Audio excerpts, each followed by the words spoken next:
медреселерге көмектесіп тұрады. Жарай ма? Мен оған бәрін айтып қойдым. Айсара, екеуміздің арамызда көпір өртенбесі қалды. Қандай көпір, Қылыш? Қай көпірді айтып тұрсың, түсініп тұрған жоқпын. Не көпір ол? Орта жолға келіп қалай ол? Қылыш, бала-шаға не істеймін мен, айтшы, мен не істеймін мен қалай бағам оларды? Қылыш, олай істеуге болмайды. Қалай ғашық болып қаласың сен?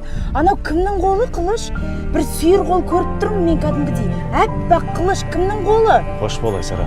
Қылыш, олай істеуге болмайды. Мен не істеймін, Қылыш? Болмайды олай істеу.